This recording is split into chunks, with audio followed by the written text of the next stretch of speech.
Ustedes la más cordial de las bienvenidas a la presentación del trabajo académico titulado La filosofía de la mente en la obra Filosofía de la mente, un enfoque ontológico y antropológico de Juan José Saniguetti, a cargo de los seminaristas Ariel Enrique Pacheco Murillo y Horacio Alejandro Valderrama Arenas.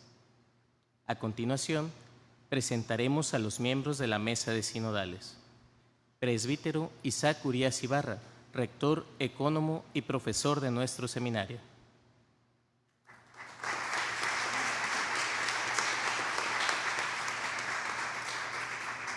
Presbítero Jesús Francisco Juárez Durán, prefecto de estudios y profesor de nuestro seminario.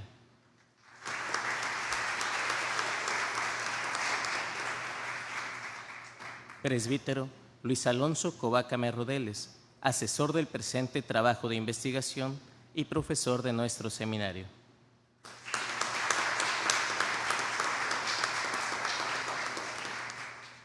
Doctor Héctor Francisco Duarte Tagles, sinodal invitado, especialista en salud ambiental y ocupacional y profesor investigador en el Departamento de Medicina y Ciencias de la Salud de la Universidad de Sonora.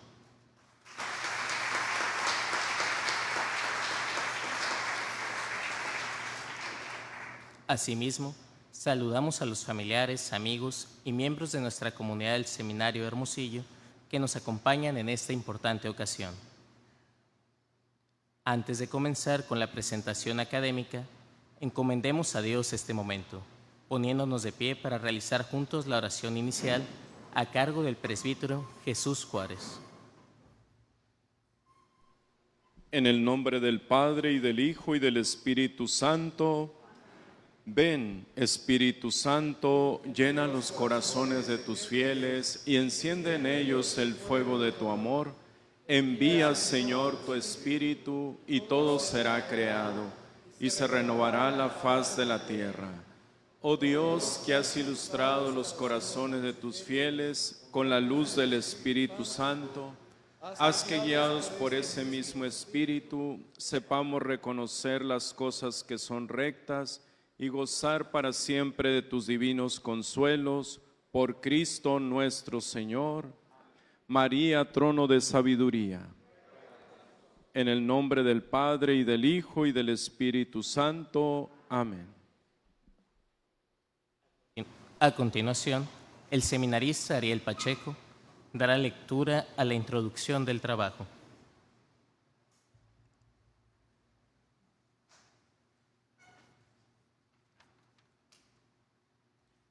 Buenas tardes, queridos hermanos. Antes de leer la introducción y el resto del contenido del trabajo, presentamos las siguientes premisas con un resumen epistemológico transversal de la investigación. Primero, definimos como filosofía de la mente el esfuerzo sistemático por comprender qué es la mente, cómo se relaciona con el cuerpo y el entorno, y qué implica su existencia para nuestras nociones de persona, conocimiento y libertad. Segundo, cuando nos referimos a la unión mente-cerebro, no queremos hacer una comparación entre alma y cuerpo. Más bien, concebimos a la mente como una potencia del alma y al cerebro como una parte del cuerpo. Tercero, nuestro trabajo está basado en la obra Filosofía de la mente, un enfoque ontológico y antropológico, de Juan José Sanguinetti. Ciertamente, aunque mencionamos más obras del autor y de otros autores, esta es la obra de la cual tomamos las ideas principales sobre la postura ilemorfista del hombre. Comprendemos como ilemorfismo, ese es el cuarto, siguiendo a Sanguinetti, que el hombre está compuesto por dos principios inseparables, materia y forma, para abordar la relación mente-cerebro, superando tanto el dualismo como el reduccionismo materialista. El hombre es en sí una unidad sustancial de alma y cuerpo. Introducción. Al hablar de filosofía de la mente y, abro cita, ante la crisis de la metafísica ocasionada por el empirismo y kantismo, muchos filósofos pensaron que los temas de alma y cuerpo habían quedado superados para siempre. Sin embargo, la neurociencia, la psicología, la informática y la dinámica de la filosofía del lenguaje obligaron a reproponer la terminología mentalista con el uso de términos como intencionalidad, representación y otros de este tipo. Cierro cita, afirma Sanguinetti. Por eso, en esta investigación abordaremos el tema de la filosofía de la mente, una disciplina que estudia la naturaleza, el origen y las operaciones de la mente humana, especialmente en relación con la inteligencia, la voluntad, la conciencia y la unidad personal del sujeto. Las cuestiones que trataremos podríamos sintetizarlas en A. El problema mente-cuerpo, preguntándonos cómo se relacionan la mente y el cuerpo, especialmente el cerebro, y si son entidades distintas o una sola realidad. B. La naturaleza de los estados mentales, tratando de entender qué tipo de entidades son los pensamientos, deseos, intenciones, etc., y si pueden explicarse solo con términos físicos o neurobiológicos. C. La tercera es la conciencia, es decir, cómo puede la materia volverse consciente, la libertad y el determinismo, resolviendo si es compatible la libertad humana con las leyes físicas que rigen instintivamente el cuerpo. Y finalmente la identidad, con su profundo cuestionamiento sobre qué nos hace ser la misma persona a lo largo del tiempo y qué le da unidad al yo. El interés que nos movió a realizar este trabajo es el acentuado reduccionismo o dualismo que trajo consigo el desarrollo de la neurociencia y la necesidad de reafirmar nuestra postura de unicidad e integralidad en la concepción de la persona y su experiencia vital concreta. Para ello utilizamos un método cualitativo hermenéutico, tal como lo presenta Bernard Lonergan, y se dispuso siguiendo el manual de estilo del Seminario Mayor de Hermosillo. Así, la investigación quedó dividida en 3 capítulos. En el primero, se presenta la situación del problema mente-cerebro y un acercamiento conceptual de filosofía de la mente. En el segundo, se describe la propuesta ilemorfista de Juan José Sanguinetti, resaltando su fundamento teórico de la unicidad del existir humano. Y en el tercero, se desarrolla una valoración crítica del autor frente a 5 conceptos fundamentales de la filosofía cristiana y el pensamiento católico. Ahí hacemos nuestra aportación personal. Así, a continuación, presentaremos el objetivo general de nuestro trabajo. El objetivo general es describir el problema mente-cerebro y la naturaleza de los estados mentales, para reafirmar la postura de la filosofía cristiana sobre la unidad sustancial del ser humano, la espiritualidad de la mente y cómo el pensamiento abstracto y el juicio moral no pueden explicarse completamente por procesos materiales, y cómo el ser humano es capaz de conocerse a sí mismo y actuar libremente. Esto mediante un recorrido histórico sobre la definición de filosofía de la mente, que termina en la crítica al reduccionismo materialista y al dualismo ontológico.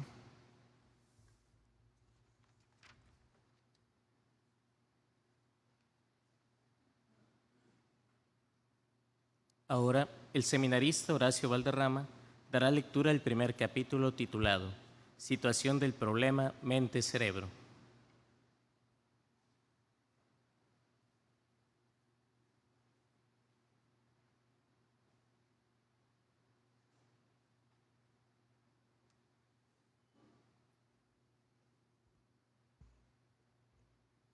Buenas tardes.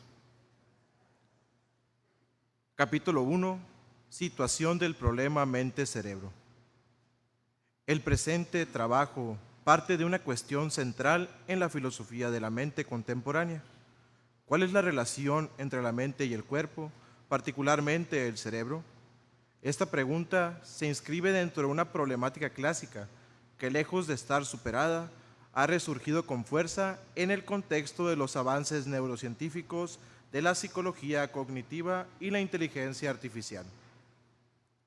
La investigación se propone responder desde la perspectiva ilemórfica, inspirada en Aristóteles y Santo Tomás de Aquino, y actualizada por Juan José Sanguinetti, nuestro autor principal en este trabajo. Comenzaremos con un breve recorrido histórico acerca de las definiciones que se le han atribuido al alma, lo cual nos llevará a una mejor comprensión del término mente. Definición de filosofía de la mente. Históricamente podemos distinguir 4 grandes etapas del pensamiento sobre la relación mente y cerebro. De la filosofía antigua, estudiamos a filósofos como Platón, Aristóteles, los estoicos, Epicuro, que elaboraron diversas concepciones sobre el alma. De la filosofía cristiana medieval, nos enfocamos en San Agustín y Santo Tomás de Aquino en su hilemorfismo. En la filosofía moderna, estudiamos a Descartes y su dualismo ontológico. Filosofía contemporánea. Durante el siglo XX, la filosofía de la mente se ve influenciada por el desarrollo de las ciencias cognitivas, la neurobiología y el análisis del lenguaje, donde una de las principales escuelas del pensamiento psicológico era el conductismo, una corriente que apareció en los Estados Unidos. Esta corriente daba únicamente importancia a las meras reacciones del individuo, pero negaba los estados mentales. Surge entonces la teoría de la identidad en respuesta a esta vertiente, dando inicio a la filosofía de la mente. En síntesis, la filosofía de la mente es el esfuerzo sistemático por comprender qué es la mente, cómo se relaciona con el cuerpo y el entorno, y qué implica su existencia para nuestras nociones de persona, conocimiento y libertad. Después de comprender lo anterior, se hará una exposición de las distintas corrientes de filosofía de la mente. Monismos materialistas. Comenzamos esta exposición con el monismo materialista, una corriente de la filosofía de la mente que reduce la unión mente-cerebro, dando prevalencia al cerebro sobre la mente o incluso logrando que ésta quede eliminada, porque el cerebro puede producir todos los procesos que llamamos mentales. Una de sus más importantes vertientes es la teoría de la identidad. La teoría de la identidad es un conjunto de pensamientos sobre la comprensión del problema mente-cuerpo, en la cual los estados mentales son existentes. Sin embargo, todo lo mental tiene que ser parte del cerebro, por lo que el cerebro es la mente. En esto consiste su reduccionismo. En esta teoría, todos los estados mentales pueden tener una respuesta y una localización desde lo físico. Se entiende entonces que los procesos neuronales y cerebrales en general son los estados mentales en el sentido que no vienen por sí solos, sino que estos tienen su fundamento en algún proceso biológico del cerebro. Esta proposición apareció principalmente para contrarrestar el pensamiento conductista lógico que buscaba reducir todos los estados mentales de una manera lógica al estilo del Círculo de Viena. Monismo eliminativista. El monismo eliminativista surge como una respuesta a la teoría de la identidad, afirmando que los procesos mentales deben ser considerados como meras descripciones de los fenómenos cerebrales y no como entidades separadas. El objetivo del eliminativismo busca demostrar que todo lo que se ha pensado tradicionalmente sobre la cuestión mental es falso, pues la ciencia aportó una respuesta más exacta radicalmente de procesos orgánicos. Así, el eliminativismo sugiere que debemos modificar nuestro lenguaje sobre lo mental. En lugar de decir yo siento, sería más adecuado decir yo percibo con mis sentidos. Esta forma de describir la experiencia reduciría los fenómenos mentales a procesos físicos, alineándose con una visión estrictamente científica. A continuación se mostrarán los distintos dualismos que han surgido y han sido aprovechados a través de la historia y que se sitúan también en la filosofía de la mente. Dualismos neurofisiológicos.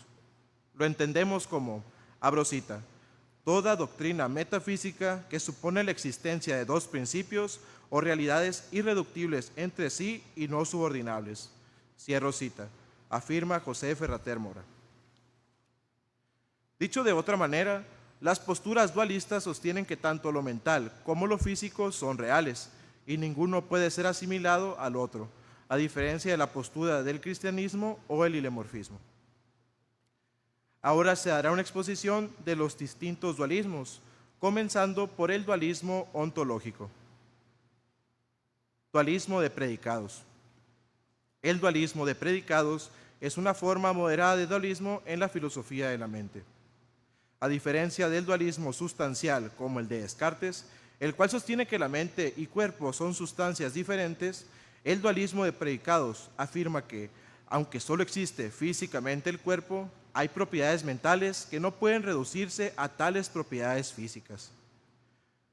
Esta postura se considera intermedia entre el dualismo de sustancias y el materialismo reduccionista.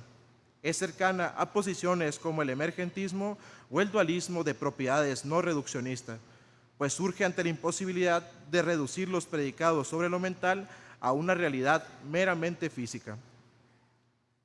Dualismo de propiedades. El dualismo de propiedades sostiene que aunque solo existe una sustancia física como el cerebro, ésta puede poseer dos tipos de propiedades: las propiedades físicas y las propiedades mentales. Las físicas como la masa o la actividad electroquímica, y las mentales como los pensamientos, las emociones o la conciencia. A diferencia del dualismo de sustancias, que afirma que mente y cuerpo son sustancias distintas, aquí se defiende que la mente no es una sustancia separada, sino que posee propiedades irreductibles al plano físico, aunque surjan del mismo sustrato físico. Dualismo de sustancias. El dualismo de sustancias hace referencia a la existencia de dos sustancias esencialmente involucradas en un ser humano, con una profunda dependencia entre ambas, pero dándole más valor a la sustancia inmaterial, que sería el alma. Quizá el mayor exponente de esta doctrina sea René Descartes, que explica que la res extensa es el organismo y toda la extensión material del hombre, mientras que la res cogitans es aquella sustancia pensante o mental, es decir, la parte espiritual y mentalista del hombre. Inmediatamente hablaremos sobre los dualismos interaccionistas. Interaccionismo. Abro cita. El interaccionismo es la postura que sostiene que la mente y el cuerpo, o los eventos mentales y los eventos físicos, se influencian causalmente los unos a los otros. Cierro cita. Nos dice Robinson. Pero la parte esencial de la definición son los términos influencian o interactúan, refiriéndose al cuerpo y a la mente, que más allá de ser descritas como dos sustancias o de brindar propiedades particulares o predicados que los distinguen, ambos estados son necesarios para el existir humano. Epifenomenalismo. El epifenomenalismo es una teoría que sostiene que los estados mentales son causados por procesos físicos del cerebro, pero no tienen efectos causales sobre el cuerpo ni sobre otros estados físicos. Es decir, la mente es un subproducto de la actividad cerebral, un subproducto del cuerpo. Lo único existente es la reacción fisiológica a los estímulos, no hay un estado mental aparte. Los actos primordiales para el hombre son aquellos causados en el plano físico, y estos no tienen relevancia en el plano mental ni viceversa.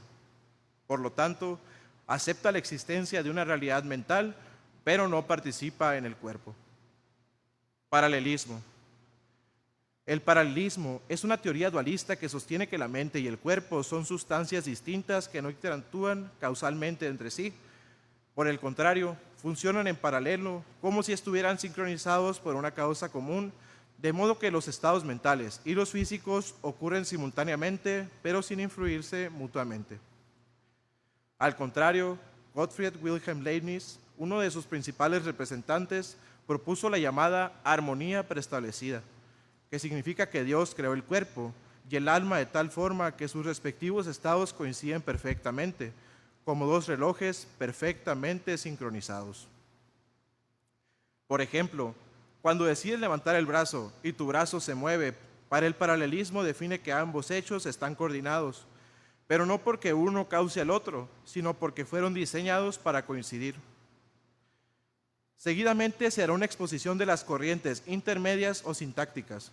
Son aquellas que intentan evitar los reduccionismos de mente y de cerebro, otorgando la existencia a cada parte y su posterior correlación.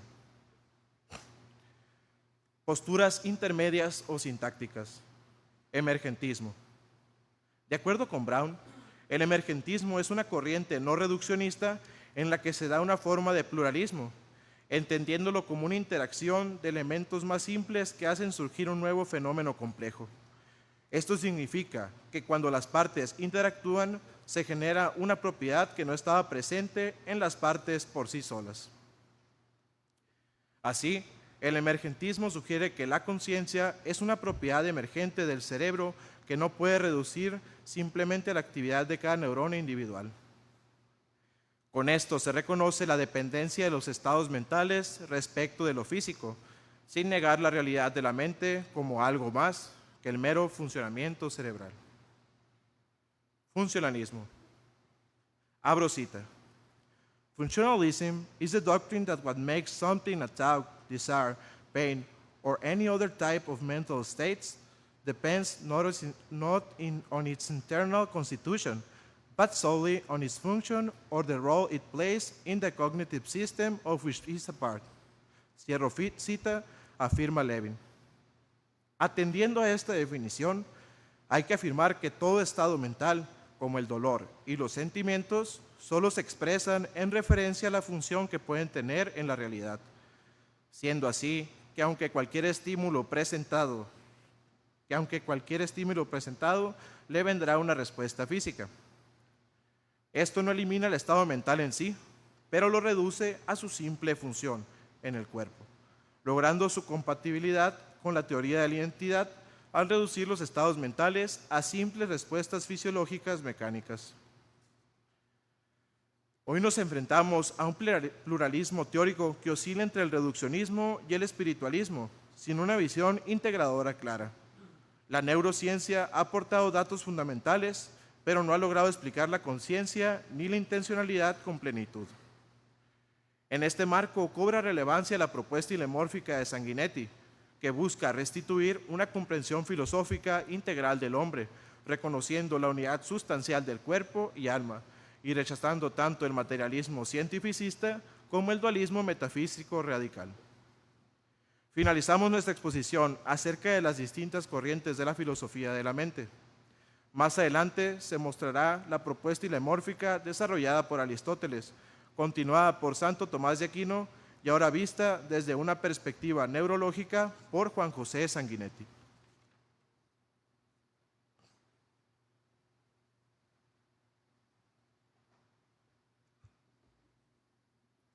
A continuación, el seminarista Ariel Pacheco dará lectura del segundo capítulo titulado La propuesta ilemorfista de Juan José Sanguinetti.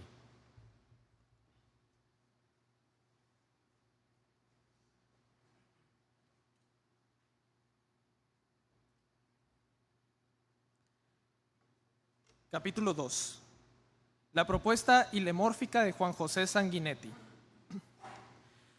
Juan José Sanguinetti es un filósofo nacido en Argentina el 5 de julio de 1946 y ordenado sacerdote del Opus Dei en 1971.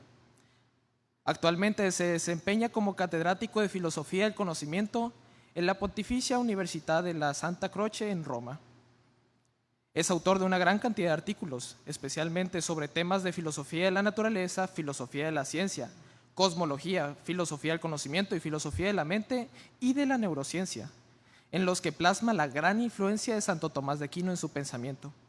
De hecho, su tesis doctoral en la Universidad de Navarra versa sobre la filosofía atomista. En este momento presentaremos desde la obra del autor los distintos conceptos que nos permitirán contemplar la realidad del hombre en su cuestión no solamente físico-mental, sino desde la unión de estas dos, logrando así una comprensión ilemórfica, donde descubrimos que los actos del hombre son realmente psicosomáticos. Ontología de la realidad psicosomática del hombre. Dimensiones del acto humano. Ante la pregunta sobre la capacidad que tiene el hombre para percibir desde su sensación orgánica y su comprensión intelectual, estudiando la visión del ilemorfismo, se dice que el cerebro y la mente son uno mismo, pues estos únicamente son divisibles por su concepto. Pero no existen dos actos, uno neural fisiológico y otro psíquico, sino un único acto psicosomático. Por este motivo, al no ser actos distintos los generados por la mente y el cerebro, entonces se definen como dimensiones del acto humano. Y, de acuerdo con Sanguinetti, las dimensiones del acto humano son las siguientes. Dimensión neural. Se trata de la parte neural del acto psíquico, la cual es su causa material: ver, oír, imaginar, recordar, percibir, etc. Se realizan materialmente según un preciso dinamismo nervioso que con el paso del tiempo hemos ido descubriendo con mayor claridad gracias a las neurociencias. Dimensión psíquica o subjetiva. Esta dimensión abarca la experiencia consciente del sujeto, incluyendo sensaciones, emociones y estados afectivos. Por ejemplo, la sensación de placer o la emoción de la furia no pueden explicarse únicamente por actividades neuronales, sino que implican una vivencia subjetiva que integra cuerpo y mente. Dimensión objetiva o propiamente intencional. La atención del sujeto se centra en el objeto percibido más que en la operación misma de conocerlo, por lo que esta dimensión refleja la apertura cognitiva del ser humano al mundo, trascendiendo la mera subjetividad. Dimensión conductual. Las operaciones sensitivas suelen estar relacionadas de maneras diversas con actos corpóreos significativos. Por ejemplo, el ver conlleva movimientos de los ojos y de la cabeza, lo mismo que ciertas emociones tienen expresiones faciales propias. Dimensión metafísica o personal. Los actos sensitivos comportan una dimensión que solo puede captar el sujeto inteligente. Así, Sanguinetti subraya que todo acto humano es realizado por una persona, un sujeto espiritual que trasciende lo puramente material. Esta dimensión reconoce que los actos humanos no son meras funciones biológicas o psicológicas, sino expresiones de una realidad personal. La inteligencia. Sanguinetti define la inteligencia como la capacidad específicamente humana de conocer lo universal, lo abstracto y lo necesario, y no solo lo particular o lo sensible. A diferencia de los animales que tienen conocimiento sensible e incluso una inteligencia práctica, el ser humano puede formular conceptos, juicios y racionamientos y actuar de modo libre y deliberado. Esta postura de trascendencia de la mente puede quedar comprobada con los siguientes puntos. A. La persona humana es capaz de conocer el valor de la realidad como realidad. Es decir, podemos distinguir entre real, irreal, pensamiento, posibilidad, etc. Entonces el hombre puede conocer el ser en su esencia más profunda. B. El hombre puede contemplar de manera desinteresada.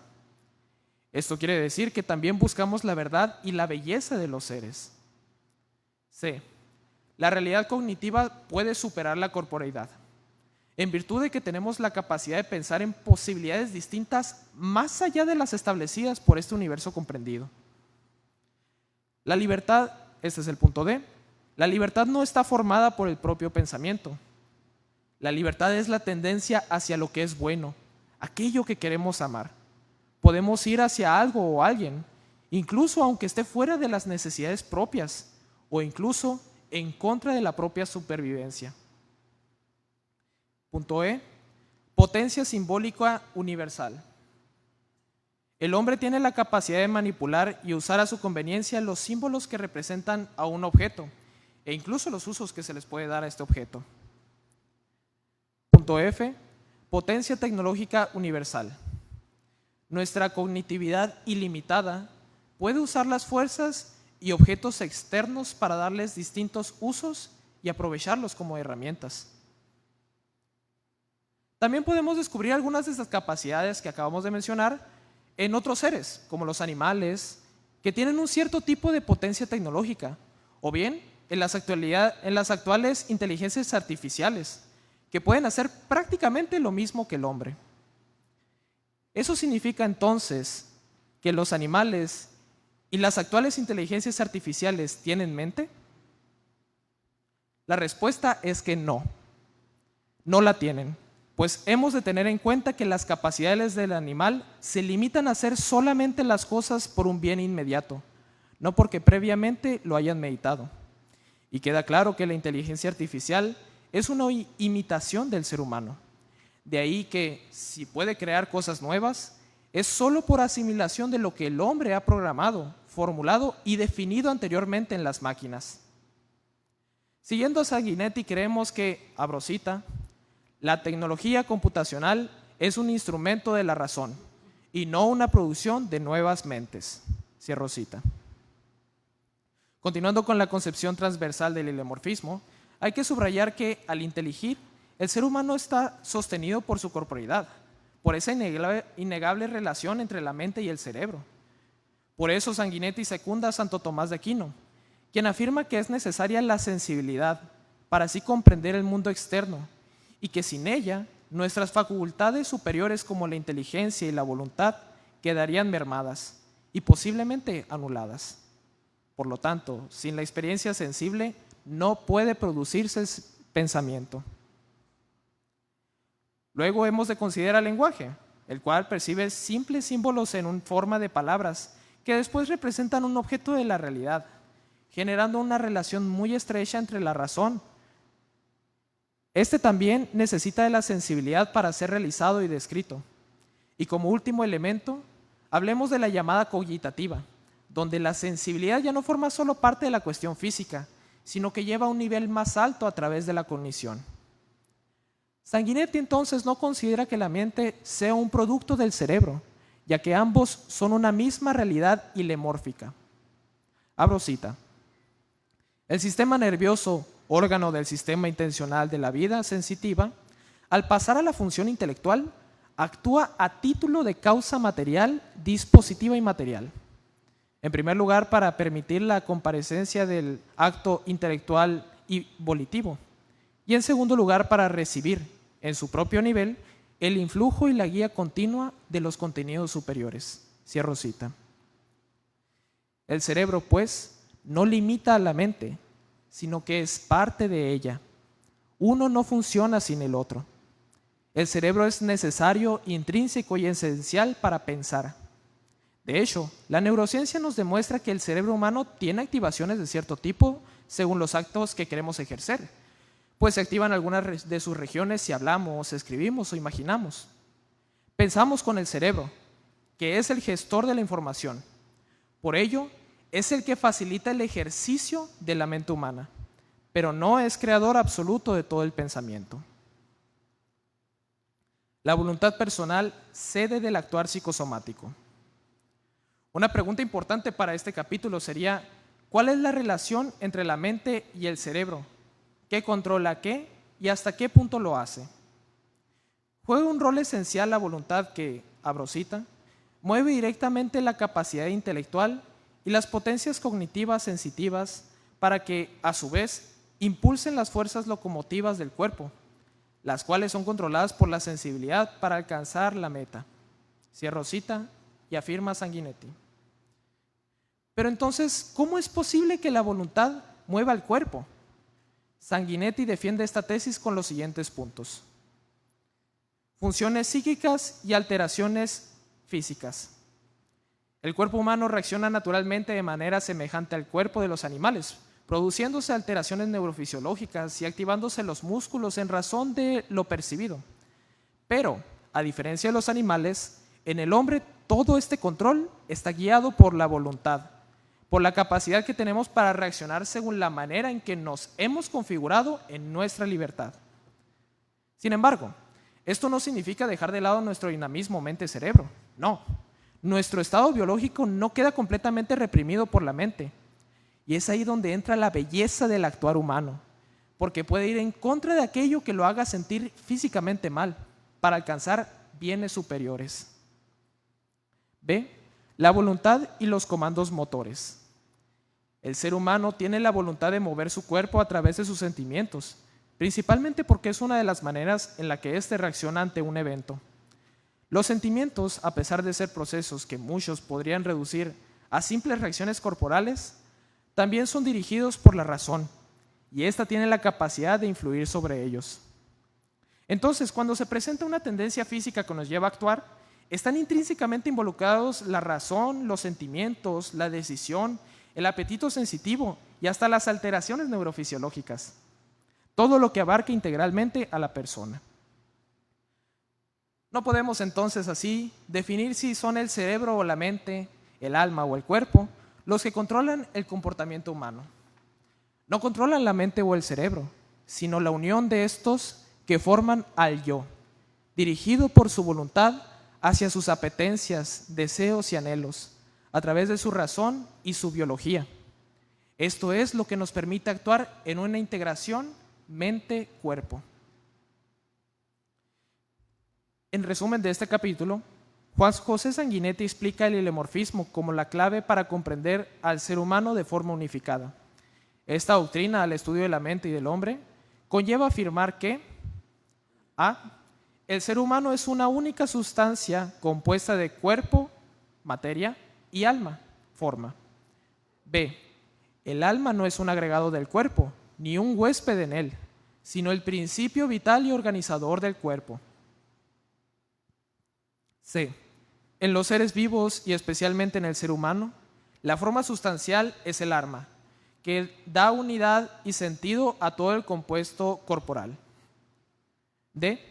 El ser humano es una unidad sustancial, no es una dualidad cuerpo-alma, como pensaba Descartes, sino una unidad ontológica.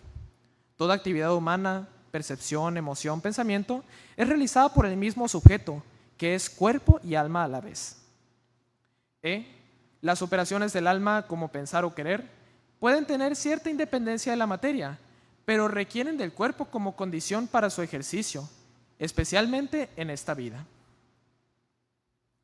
Hay que superar el reduccionismo, este es el punto F, y el hilemorfismo, que permite acentuar la importancia del cuerpo y del cerebro, aunque sin reducir la mente a lo físico.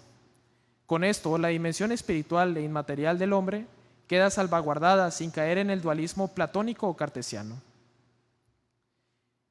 Esta doctrina se opone a las teorías deterministas que niegan la libertad en nombre de la causalidad biológica. Sanguinetti afirma que la persona es capaz de sacrificarse por valores superiores, incluso en contra de sus inclinaciones corporales. Tal libertad es signo de la espiritualidad del alma. Sanguinetti sostiene que el ser humano no es una yuxtaposición de cuerpo y alma, ni una mera interacción de entidades distintas. Más bien se trata de una unidad sustancial donde el alma es la forma del cuerpo. De esta perspectiva, la materia corporal, el cuerpo, se actualiza como realidad viviente a través del alma, que no es un agregado, sino el principio que confiere vida, identidad y dinamismo. Por lo que permite superar tanto el reduccionismo materialista como el dualismo de corte cartesiano. La mente, para Sanguinetti, es una dimensión inmaterial del alma, que realiza sus actos en estrecha cooperación con el cuerpo y el cerebro. La vida mental no es una función del cerebro, pero tampoco puede darse sin él. Tras comprender la postura hilemórfica, más adelante comunicaremos una valoración crítica de Sanguinetti con otros autores cristianos, que nos dará como resultado una propuesta hacia un adecuado planteamiento del problema mente-cerebro.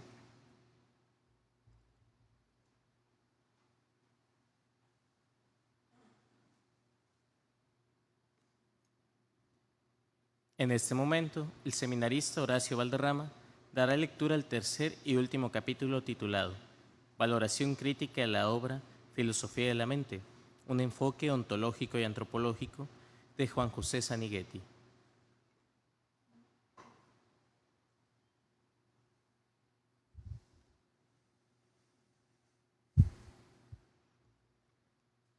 Capítulo 3.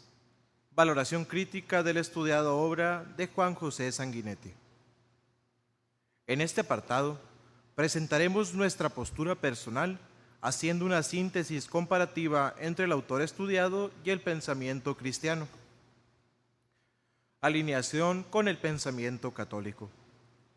Sanguinetti fue formado en la tradición tomista, por eso elabora una antropología filosófica que respeta la unidad sustancial del ser humano, es decir, la concepción del hombre como unidad de cuerpo y alma racional, tal como enseña la doctrina católica. Rechaza tanto el dualismo cartesiano duro como el materialismo reduccionista, para favorecer una perspectiva hilemórfica heredada por Aristóteles y Santo Tomás de Aquino.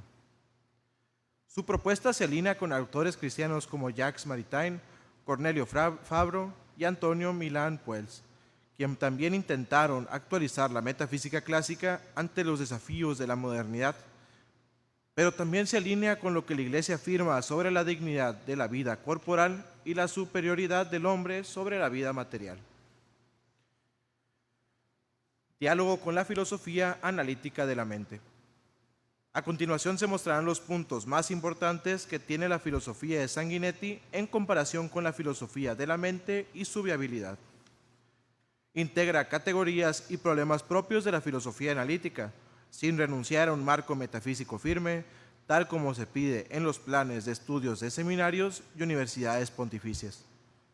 Reconoce la riqueza de los estudios empíricos de la neurociencia, pero insiste en su insuficiencia explicativa para abordar los temas de la interioridad del sujeto, de su libre albedrío y su apertura a la verdad y al ser. Su enfoque combina una antropología filosófica realista que mantiene la unicidad del sujeto humano con una epistemología crítica heredada del pensamiento de John Henry Newman y Karl Wojtyla.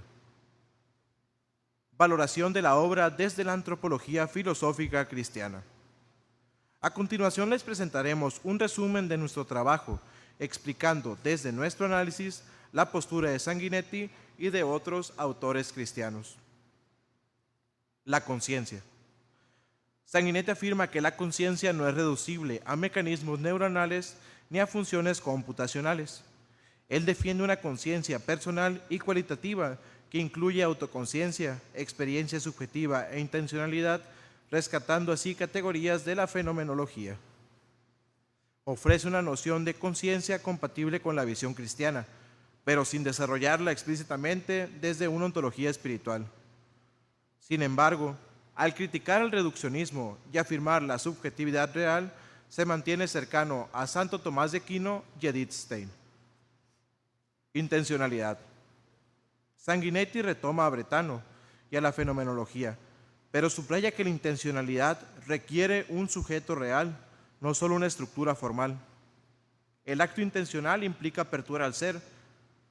Vincula la intencionalidad con apertura al ser, lo cual es profundamente afín al pensamiento cristiano. Sin embargo, su interpretación carece de una dimensión explícitamente teológica, como la que se encuentra en San Agustín o Karl Wojtyla. Unión mente-cerebro. Sanguinetti defiende una visión hilemórfica en la que el alma y el cuerpo son principios del mismo ser humano, rechazando tanto al dualismo cartesiano como el monismo materialista. La mente emerge en el organismo, pero no se reduce a él, por lo tanto es convergente con el hilemorfismo tomista.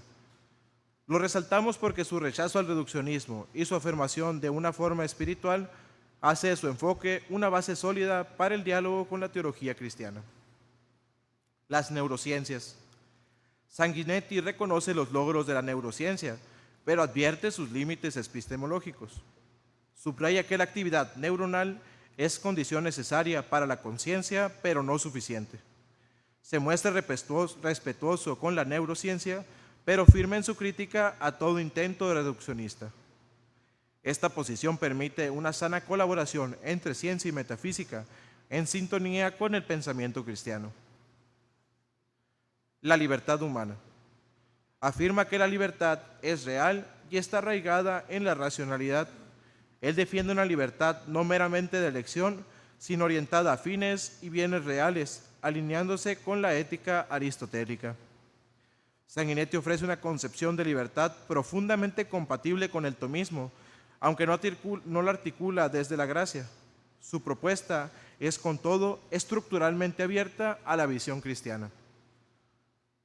Posteriormente compararemos la visión de la tradición católica con el pensamiento de Sanguinetti. Visión crítica desde el pensamiento católico. Aunque la obra en su mayoría coherente con el pensamiento católico, cabe señalar que algunos puntos podrían ser objeto de discusión teológica. Reduce el alma a un principio explicativo racional. Sabemos que Sanguinetti no pretende hacer teología, pero notamos cierta contradicción en su discurso por su fidelidad radical al hilemorfismo tomista, ya que deja de lado la dimensión espiritual del alma como un principio de apertura a la vida eterna. Hay un insuficiente desarrollo de la dimensión religiosa intrínseca al ser humano. Creemos que el autor podría beneficiarse de una ampliación desde la filosofía de la religión o la teología espiritual. Dificultad en la consideración de libertad y determinismo neurobiológico. Su discurso se complementaría acudiendo a la ética filosófica o a la teología moral. Ahora daremos paso a los puntos más importantes en nuestra propuesta para un adecuado planteamiento de la unión mente-cerebro y para definir correctamente a esta esencial unión. Hacia un adecuado planteamiento del problema mente-cerebro. Nuestra principal preocupación es proponer una postura hilemórfica, evitando cualquier tipo de reduccionismo y dualismo. Proponemos el siguiente elenco de principios epistemológicos para el adecuado planteamiento del problema mente-cerebro. Primero, evitar la reducción materialista de la cuestión mental, logrando así que la neurociencia no sea la absoluta generadora del conocimiento en referencia a los estados mentales y limitando al cerebro como único generador de conocimiento. Segundo, evitar los dualismos, donde la mente esté presente en el cuerpo como controladora absoluta de los actos humanos y donde éste quede reducido a máquina que contiene la mente. La mente sola no es capaz de generar conocimiento. Debe haber una interdisciplinariedad con las neurociencias, la psicología y la filosofía de la mente para lograr un conocimiento más integral tanto del cerebro como de la mente.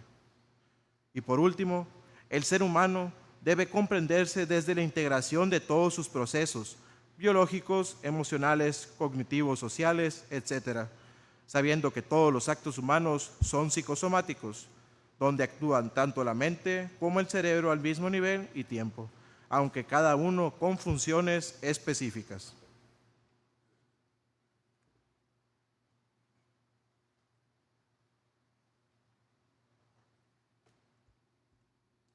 Enseguida, el seminarista Ariel Pacheco dará lectura de la conclusión.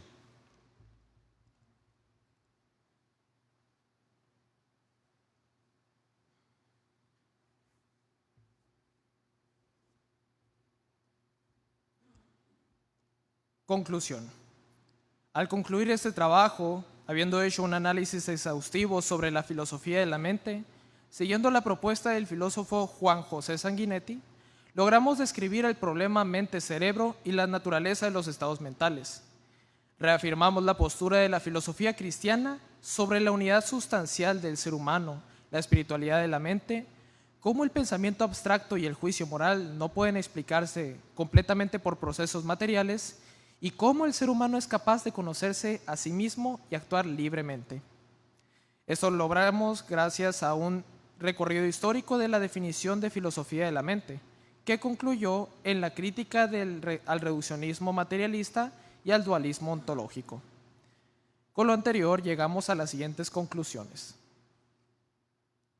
En un primer capítulo abordamos las distintas visiones del concepto mente, así como las diversas posturas que han surgido en nuestros tiempos, dejando claro cuáles de estas son reduccionistas y cuáles dualistas, y que presentan una concepción desintegradora de la persona. En el segundo capítulo, al estudiar la obra de Sanguinetti, concluimos que el hombre no se reduce a una de sus partes, física o espiritual. También definimos y defendimos su postura hilemórfica y la comparamos con otras corrientes filosóficas, concluyendo que la unión mente-cerebro es parte de una misma sustancia. En el tercer capítulo, hicimos una valoración de Sanguinetti frente a otros autores cristianos, San Agustín de Hipona, Santo Tomás de Aquino, Edith Stein, Karol Wojtyla y Joseph Ratzinger, quienes brindaron su perspectiva respecto al problema planteado al inicio de la investigación y le dieron realce a la propuesta del autor, logrando un adecuado planteamiento del problema y excluyendo el reduccionismo materialista y a los dualismos ontológicos.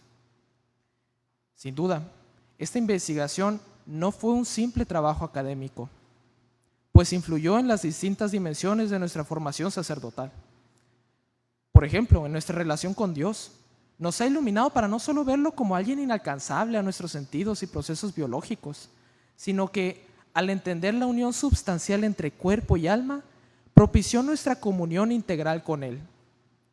Esto nos convenció de la importancia de tener un mejor cuidado de nosotros mismos y así tener una mayor calidad de vida, para ser capaces de inteligir de una manera más libre y consciente, donde la voluntad supera los condicionamientos instintivos.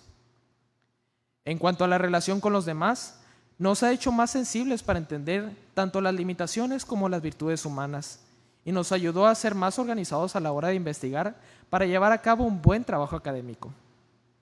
En fin, la obra de Juan José Sanguinetti constituye una propuesta filosófica sólida, realista e integral de la mente humana, en constante diálogo con la fenomenología y la neurociencia, pero sin caer en reduccionismos. Y, aunque no se enmarque explícitamente en una filosofía cristiana, su enfoque es profundamente convergente con el pensamiento de otros autores creyentes. La riqueza de su ontología nos permite construir un puente fructífero entre razón filosófica y fe cristiana.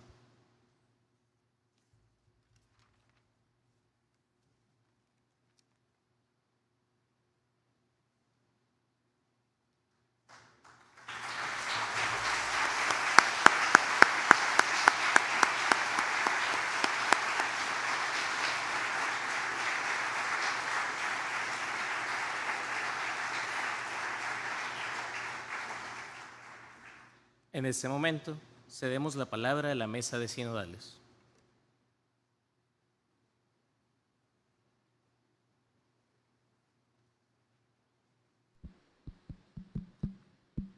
Bien, pues, como he hecho con otros expositores, felicitarlos primero que nada, agradecerles también el esfuerzo, no solamente el ejercicio, el simple ejercicio académico les ayuda a ustedes, sino también ponen ahora sobre la mesa unas ideas que quieren compartir con unos hermanos, con la iglesia. Pues gracias y felicidades. Solamente no me meto en el ámbito de las ideas y en el desarrollo y la argumentación, solamente pedirles que compartan a la comunidad qué significa para ustedes el autor.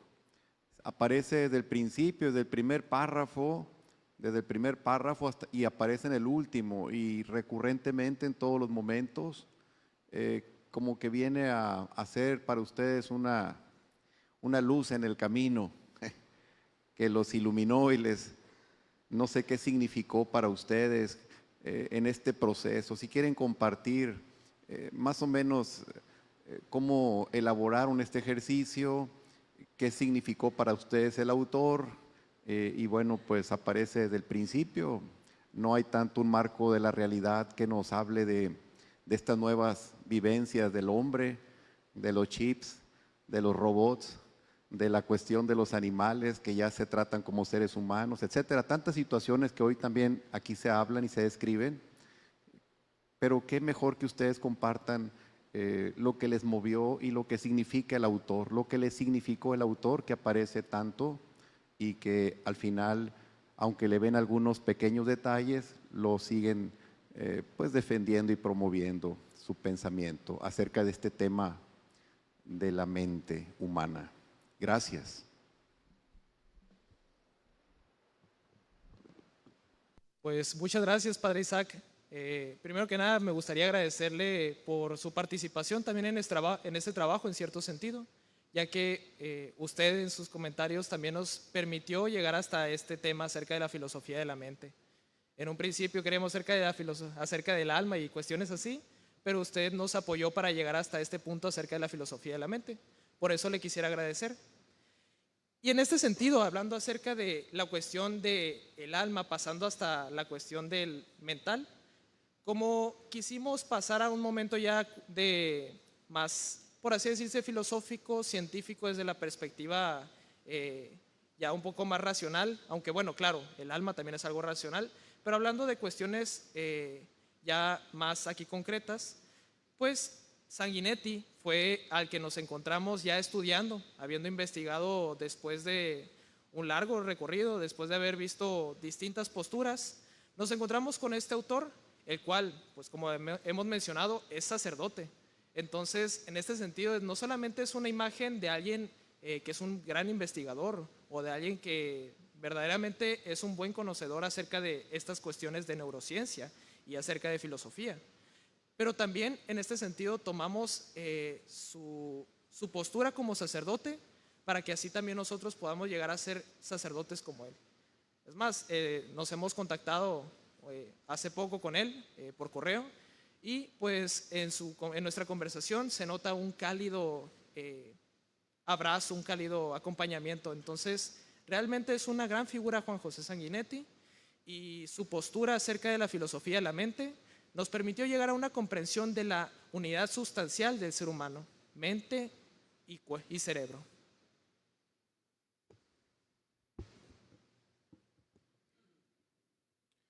Me uno al agradecimiento de Ariel, padre, y de Juan José Sanguinetti. Nos parecía particularmente interesante la capacidad que tiene él para unir las neurociencias con la filosofía, algo que es algo necesario para nuestros tiempos, ya que como lo comentábamos en el tercer capítulo, pues es necesaria esa interdisciplinariedad entre la psicología, las neurociencias y pues esta rama de la filosofía que pues nos toca a nosotros como futuros sacerdotes, seminaristas que estamos en proceso, que pues vamos concluyendo esta etapa de filosofía, y sobre todo en mí, así un llamado a tomar conciencia de esta realidad que día a día pues sigue avanzando, que se sigue actualizando, que sigue trayendo aportes a nuestra realidad y que sobre todo va a ser una gran herramienta a la hora de entablar pues diálogos entre la fe y la ciencia, entre la fe y la razón,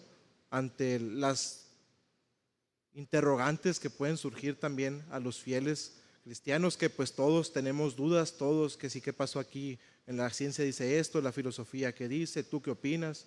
Entonces creo que sobre todo Juan José Sanguinetti es un ejemplo de que es posible hacer esta interdisciplinariedad entre la filosofía y las neurociencias y la ciencia en general.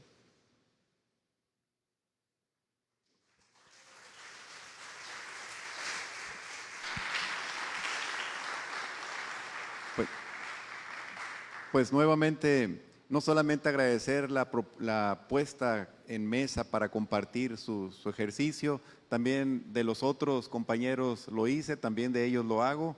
Acaban de compartirme sus formadores más cercanos que han decidido seguir su camino al sacerdocio después de tener 3 años en la filosofía. Ahora se han decidido a pasar a estudiar teología y continuar con la formación sacerdotal. Entonces, pues felicidades también por esto, ¿eh? Muchas gracias.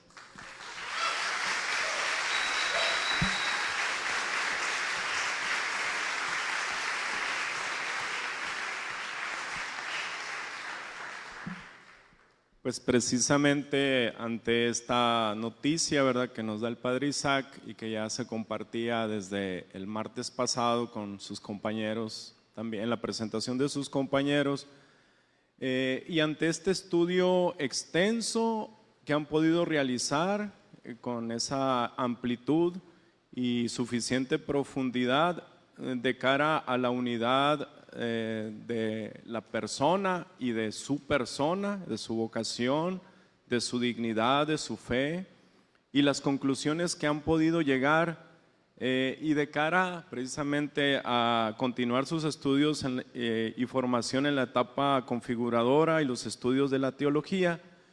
Pregunta muy concreta para ambos: ¿a qué o con qué actitud quisieras asumir esos próximos estudios teológicos en función de prestar un servicio pastoral? ¿Con qué actitud quisieras asumir esos próximos estudios? Si han sido iluminados maravillosamente por la filosofía, no solamente por este tema de investigación, sino por la riqueza de los tratados filosóficos, ¿con qué actitud quisieran asumir esos próximos estudios teológicos?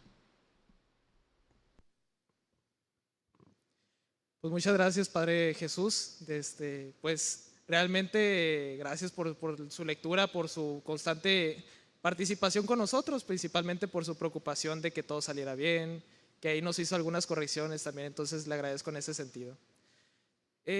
Acerca de las cuestiones pastorales que podríamos aprovechar de este texto, pues principalmente me gustaría destacar que este no es un texto tanto pragmático.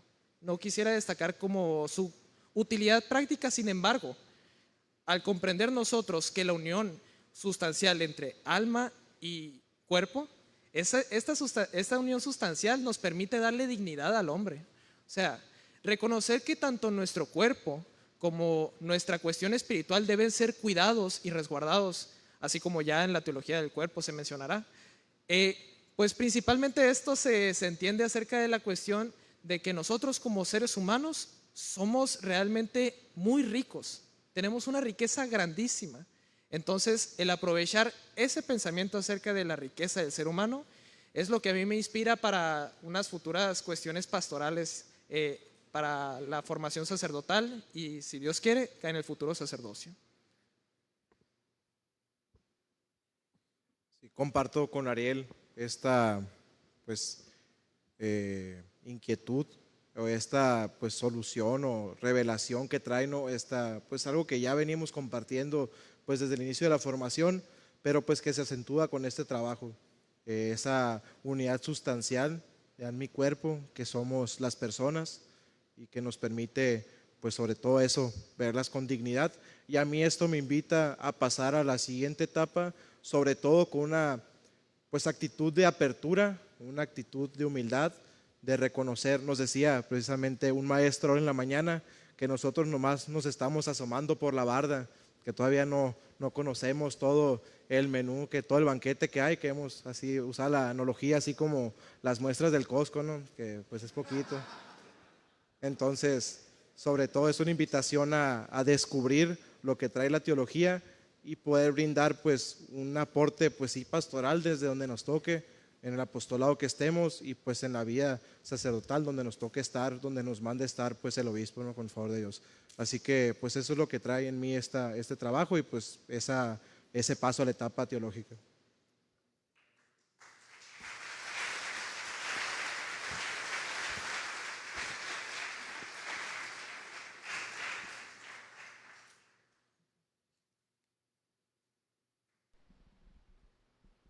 Hola, buenas tardes. Pues, ¿monismo o dualismo? Bueno, antes de que me contesten, antes de pasar ahí, quiero también felicitarlos. La verdad me llevé una muy grata sorpresa, ya lo había comentado yo con el padre Luis. La estructura, la redacción, el contenido, pues muy rico, lo hicieron muy agradable, tienen una forma muy coherente, llevan al lector de la mano para comprender bien esta terminología, esta conceptualización, pues que es difícil, que es pesado. Volteaba así de repente yo al auditorio, a la audiencia aquí, los veía como con cara de guata muchos, ¿verdad? De todo lo que nos estuvieron diciendo. De hecho, parte de eso también ahorita dice, hay una frase que le atribuyen a Albert Einstein, ¿no? Quién sabe si lo habrá dicho, pero que si realmente conocemos un fenómeno, somos capaces de explicarle a un niño de 5 años. Y eso es parte de lo que ustedes estaban haciendo. Bueno, Karl Popper lo pone en otros términos, que otro autor que ustedes citan ahí, ¿no? De que es inclusive una obligación moral de todo ejercicio intelectual el poder ser claros en ese sentido. Desde ahí yo tengo 3 preguntas. Voy a procurar ser un poquito objetivo, pero sí quiero, sé que son capaces de darnos una respuesta a esta inquietud. La primera sería, ¿dónde creen ustedes, después de que hicieron todo este análisis, que existe el mayor riesgo? ¿Cuál sería el mayor riesgo, digamos, que nos conduciría a una puerta falsa en toda esta teoría de optar por un dualismo de los que ustedes explicaron o un monismo de lo que también ustedes explicaron? O sea, ¿qué mayor riesgo habría en ese sentido para alguien que tiene una problemática contextualizada desde esa perspectiva, ¿no? Y bueno, y desde ahí, pues esta pregunta un poco compuesta, ¿no? O sea, ¿qué hace sustancialmente diferente la propuesta de Sanguinetti al resto de lo que ya existía. O sea, ¿qué lo hace diferente? Sabemos que mencionaron que no era una intención teológica, pero ¿en qué se distingue ante todo esto de ubicarse entre si es monista o es dualista? Esa sería la primera pregunta. No sé si hago las tres de una vez o primero responden a eso.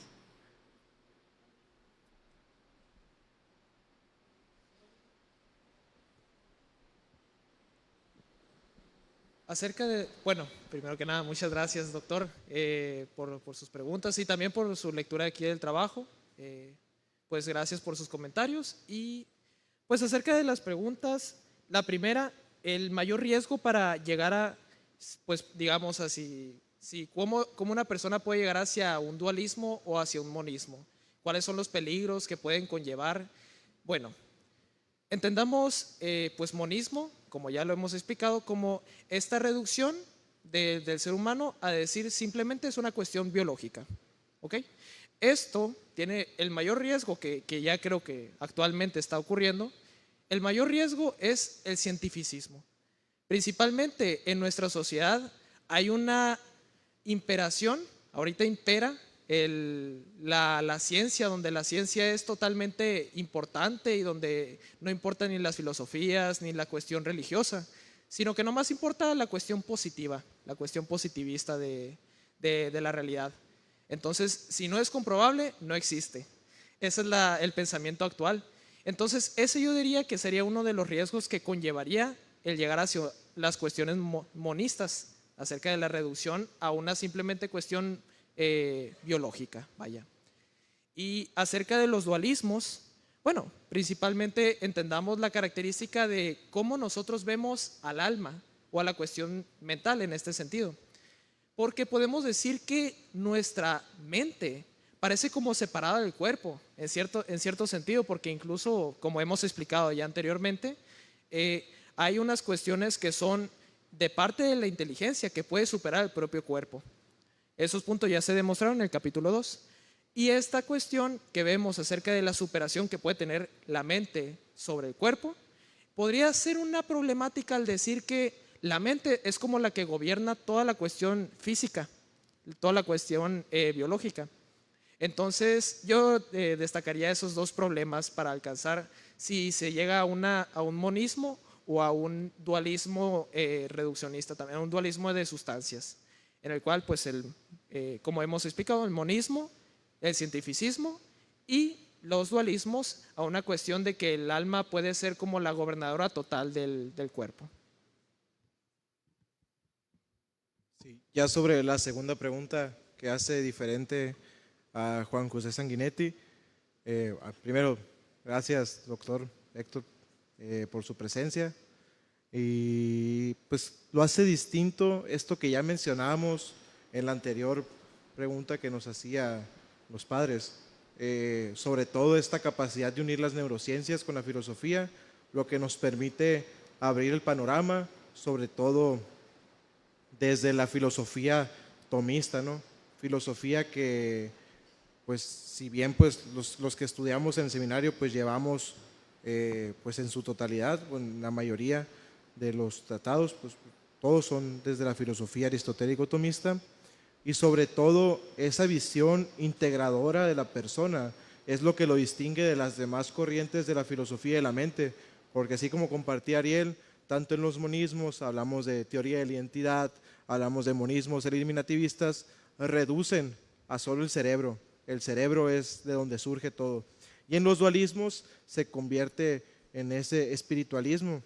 O sea, ya lo comentaba, entonces el Sanguinetti, pues sí, el lemorfismo podría ser considerado como un tipo de dualismo porque sigue concibiendo estas dos realidades, alma y cuerpo, pero no quita el dedo del renglón sobre la unidad sustancial de ambos elementos, y eso es lo que marca pues la gran diferencia entre todas las demás posturas. Claro que Sanguinetti pues no es el único autor que habla desde el ilemorfismo, pero al ser el que hemos elegido y en el cual nos hemos empapado, pues es muy rescatable su propuesta y toda su obra en general.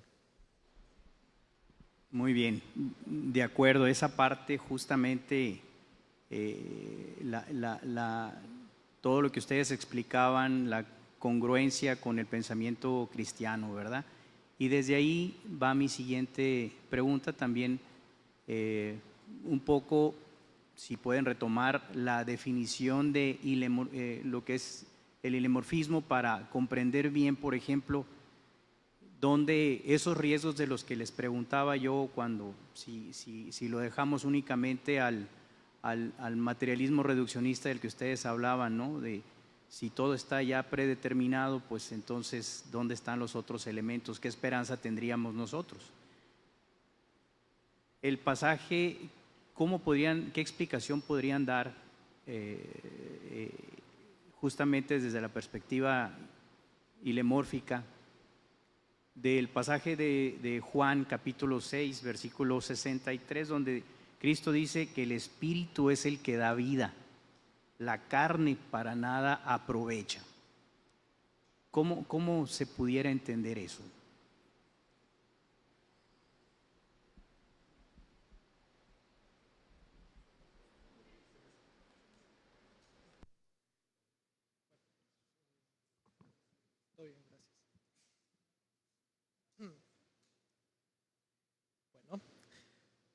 La cuestión ilemórfica la comprendemos desde, siguiendo a Sanguinetti, pues como al ser humano que tiene dos principios inseparables. Como ya se ha mencionado, es una unión sustancial entre cuerpo y alma.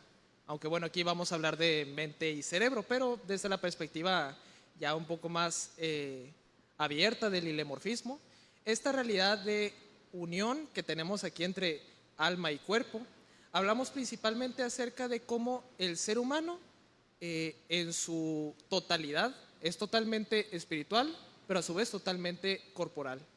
Entonces, lo que busca el ilemorfismo es, sobre todo, hacer que el ser humano sea una totalmente integración en su persona, que no se vaya ninguna de sus partes, pues.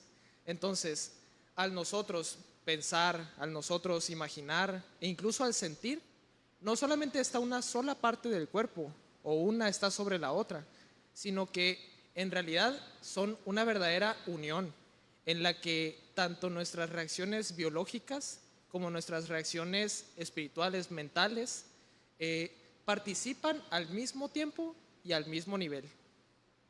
Entonces, si lo comprendemos de esta perspectiva, que el ser humano es esta unión sustancial de cuerpo y alma, entonces nos quedaríamos con un tipo de dualismo, así como mencionó Horacio, en el cual la verdadera unión llega a través de aceptar que las dos existen y que ninguna de las dos es subordinable a la otra, sino que cada una se complementa en una unión que no se puede definir más que como describe Aristóteles: el alma es la forma del cuerpo y el cuerpo es la cuestión material del ser humano.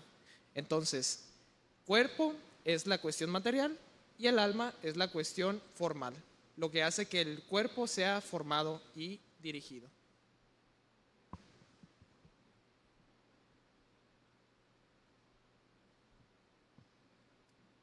Me voy a meter en la boca del lobo, ¿no? Pero bueno, qué interesante esta pregunta acerca de la cita bíblica de Juan. Pues, ¿qué puedo decir?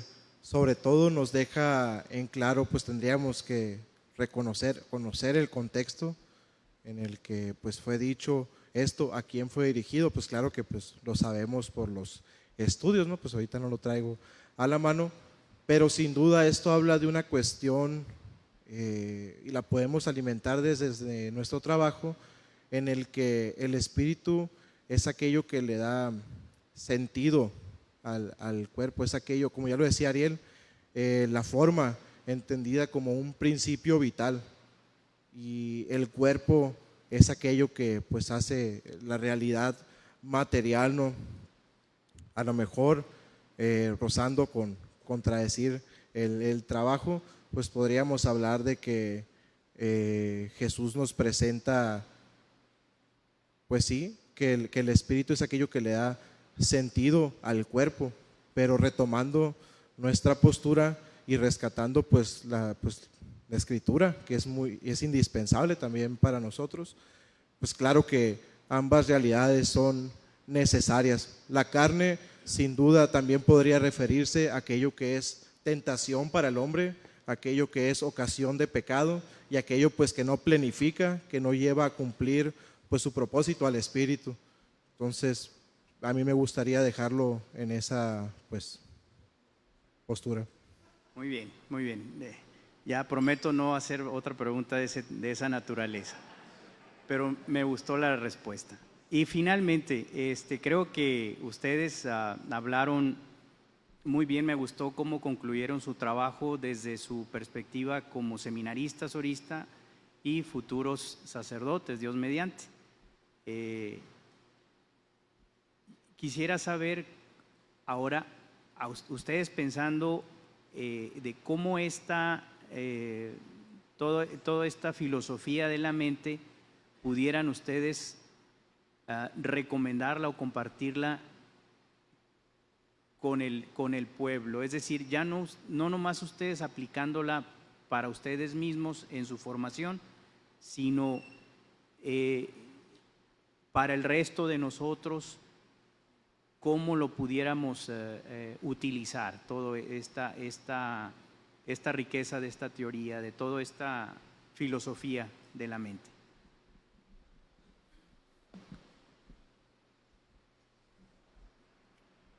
Pues lo aplicaríamos sin duda enseñando al pueblo de Dios sobre esta unidad sustancial, el no separar las realidades, no separar la cuestión del alma y la cuestión del cuerpo, separar la cuestión de la religión y la cuestión del mundo. Sin duda, más allá de pues quedarnos con los conceptos filosóficos, esta es una invitación a todos nosotros a no quedarnos simplemente en que la religión se vive en un espacio determinado y la vida real se vive en otro aspecto, sino que esto se integra y que nosotros constantemente tenemos que dar testimonio y dejarle claro a los demás, a las personas que nos rodean, que somos fieles católicos, que somos fieles cristianos, que creemos en esa verdad con B mayúscula, ¿no? Que es Dios, que creemos en su resurrección y sobre todo que no se separan estas dos realidades en la persona. Yo podría aportar eso.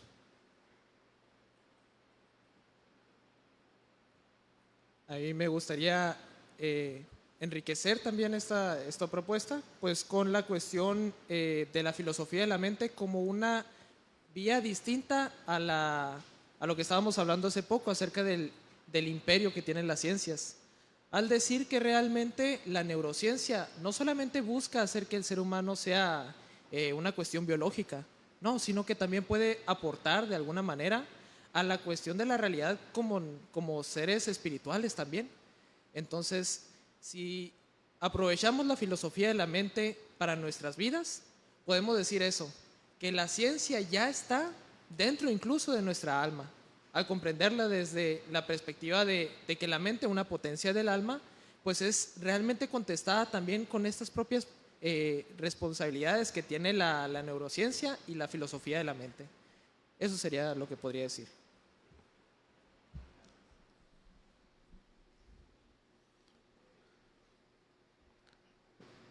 También yo me uno a la felicitación de los sacerdotes y del doctor, de manera particular a lo que dice el doctor Duarte. Me gustó mucho la fundamentación bibliográfica que tuvieron en su trabajo y la capacidad de síntesis, porque era una inmensidad de material el que usaron. Y también me gustó mucho la capacidad de síntesis en la exposición. Fue muy concisa. Pienso que me gustaría que abundaran, o no abunden mucho, porque ya hablaron mucho, pero especifíquenme un poquito cuando hablaron del cerebro como gestor de la información, el que facilita el ejercicio de la mente humana. Pero a la vez no es el creador del pensamiento, solo eso.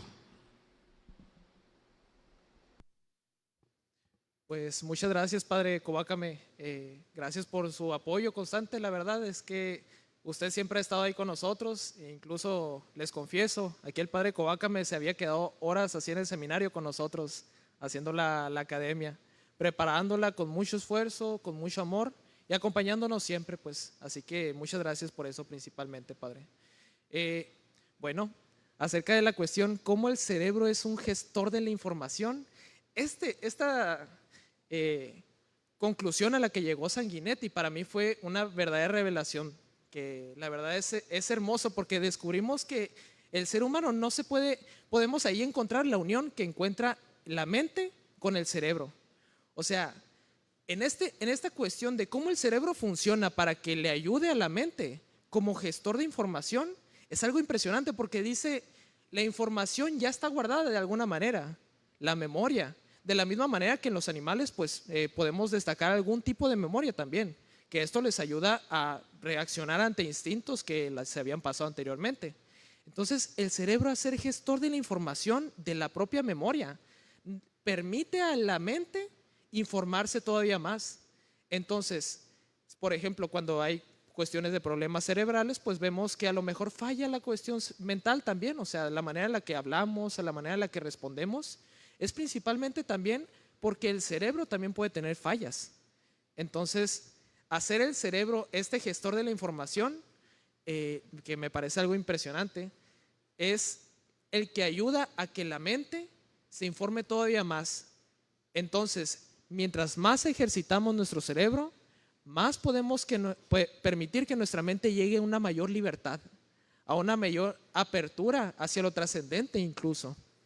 Entonces, por eso en estas investigaciones también nos ha permitido acercarnos a la cuestión divina, a la cuestión trascendental, acercarnos cada vez más a Dios, así como hemos dicho en la conclusión.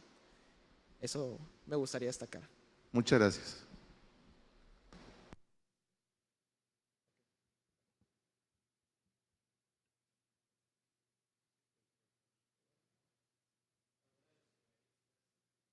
Ariel Pacheco y Horacio Valderrama le entregarán un regalo como muestra de agradecimiento al asesor del presente trabajo y después se harán las dedicatorias.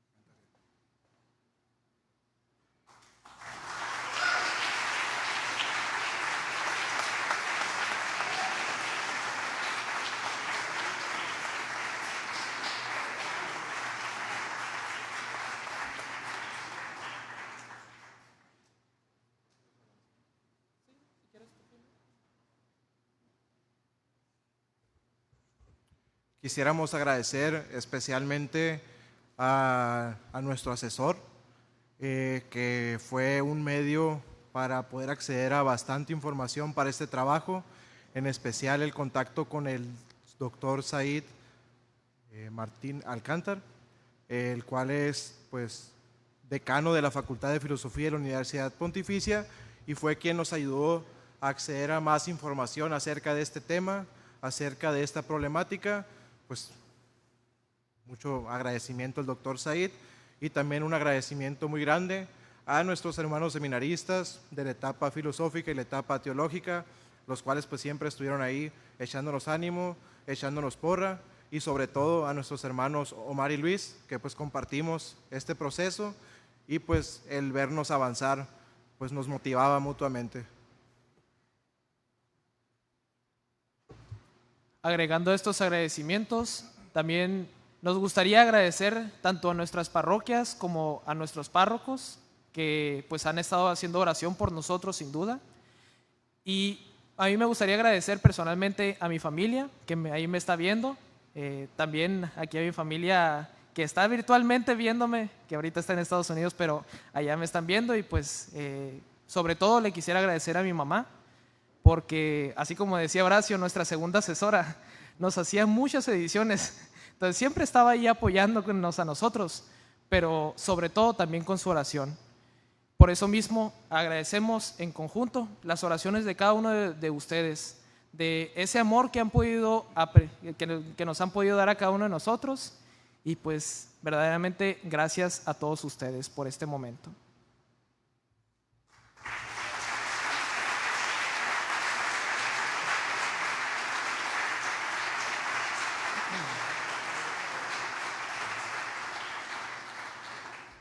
Antes de concluir esta presentación, agradezcamos a Dios este momento.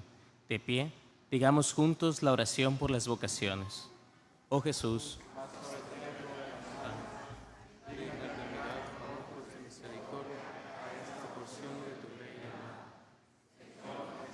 damos mayor número de sacerdotes, multiplica las vocaciones, santifica más y más a nuestros sacerdotes. Te lo pedimos por la Inmaculada Virgen María de Guadalupe, dulce y santa Madre. Oh Jesús, danos muchos y santos sacerdotes en tu corazón. Toda la Iglesia necesita. Amén. Siendo las 20:30 del día jueves 29 de mayo del 2025, damos por concluida la presentación del trabajo académico titulado La filosofía de la mente en la obra Filosofía de la mente, un enfoque ontológico y antropológico de Juan José Sanguinetti, a cargo de los seminaristas Ariel Enrique Pacheco Murillo y Horacio Alejandro Valderrama Arenas. Agradecemos su presencia y sobre todo la cercanía en este proceso académico. Que Dios los bendiga. Buena noche.